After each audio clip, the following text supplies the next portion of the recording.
Ngizothanda ukuthi ngikubingelele ngiphinde futhi ngikwamukele khona la kuZimi Live. Uma nje ufuna ukuhlezi updated ngokwenzeka khona la eMzansi, ungakhohlwa ke mbukela ukuthi ke usubscribe kule channel and uphinde phela uclick leyo bell for ama notification.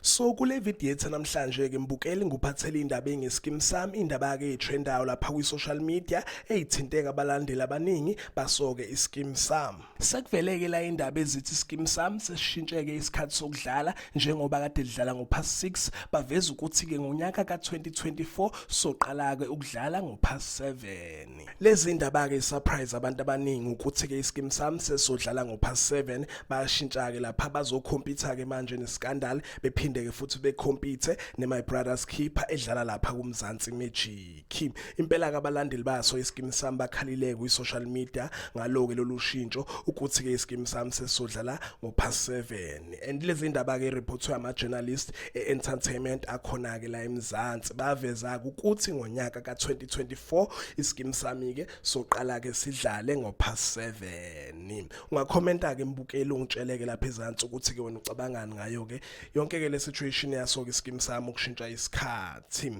Zinjalo ke indaba ade kuphathele zona ke namhlanje cethu ungakhohlwa ukuthi ulike and usubscribe. Hayi ngithi ke nje danke ngiyazibongela.